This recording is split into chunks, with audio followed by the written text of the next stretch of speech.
Hello everybody and welcome back to my channel. Before I get into the video, make sure you like, subscribe, and hit that bell so you get notified when I post new videos. Every week it seems like there's a new player who's in trade rumors. Right now, it's Bradley Beal of the Washington Wizards. A lot of people think that Bradley Beal was snubbed from the All-Star team this year. I mean, he is averaging 30 points a game. He's second in the league in scoring. With John Wall out, we've been able to see more of Bradley Beal's potential and skills because he's been able to run the point guard more often without John Wall being there. We see his passing ability, we see his leadership.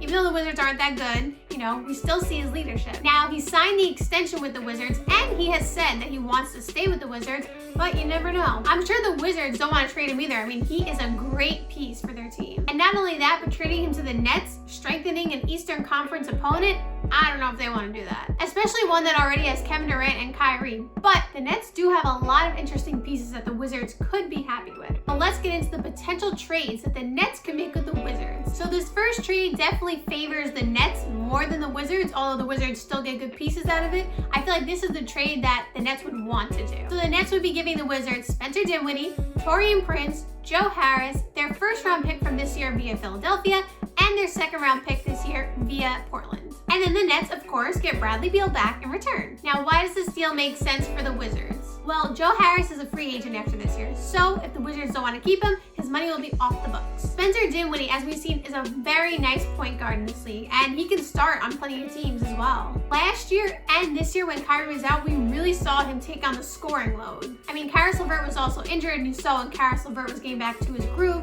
he was kind of taking some of the responsibility away from Spencer Dinwiddie, but still, Dinwiddie is a great scorer, he's a good passer, and he makes a lot of big shots. And he's still kind of young. I believe he's 26. He has 3 years left on his deal, which is, pretty team friendly. It's like $10.6 million a year.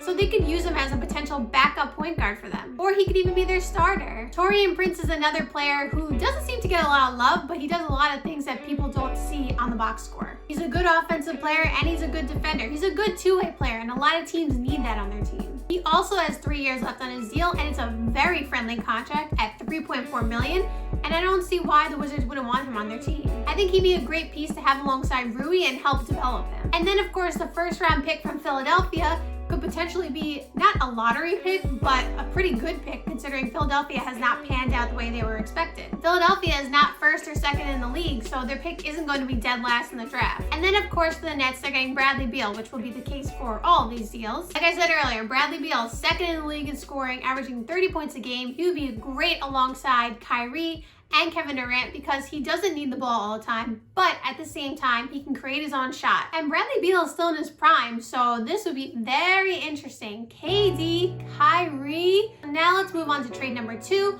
which I think is a bit more realistic from the Wizards standpoint, and maybe what the Nets have to do to get him. This trade is all the same pieces from before: Spencer Dinwiddie, Joe Harris, Taurean Prince, their first round pick via Philadelphia this year, but they also include Jarrett Allen and their first round pick from 2022. It has been reported that Jarrett Allen is one of the key pieces to be in the trade, along with probably Caris LeVert, but that Jarrett Allen is one of the key pieces, so I think they're gonna have to include him. On top of everything I said before, this makes sense for the Wizards because Jarrett Allen is a very nice young center. He's athletic and he can run the floor. He plays pick and roll very well with Spencer Dinwiddie, so I mean, if Spencer Dinwiddie's in this trade, then they'll still have that tandem going. And then, of course, another first round pick, which is for 2022, is great because everyone loves first round picks. I think this trade is more likely to happen because it includes a couple more pieces for Bradley Beal, who, like I said, a lot of people believe should have been an all-star this year, averaging 30 points a game.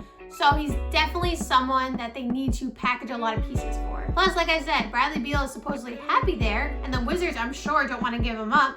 So unless they get a trade that really excites them, they're not going to do the deal. And then the last trade is a 3-team deal. The Kings get Spencer Dinwiddie and Garrett Temple from the Nets and Troy Brown Jr. from the Wizards. And then the Wizards get Bogdanovich from the Kings, Jabari Parker from the Kings, and the Kings' 2020 first round pick. In addition to Joe Harris from the Nets, the 2020 first round pick via Philadelphia, 2020 second round pick via Portland, and the 2021 first round pick from the Nets. So why I think this trade makes sense? Well, the Wizards, it's not ideal for them to give up Troy Brown Jr., but they are also getting back Bogdanovich, who is a very good shooter. The Kings get a nice backup point guard in Spencer Dinwiddie because they already have De'Aaron Fox, and they also get Garrett Temple, who's a nice veteran to help develop the core, and they get Troy Brown Jr., who's a very nice young piece. We've seen Troy Brown Jr. have a lot of nice big games this year, so he's definitely someone to look out for. And he's on a 4-year friendly contract. Garrett Temple, as I said, is a nice veteran to help develop some of the core pieces there, like De'Aaron Fox, Buddy Hield,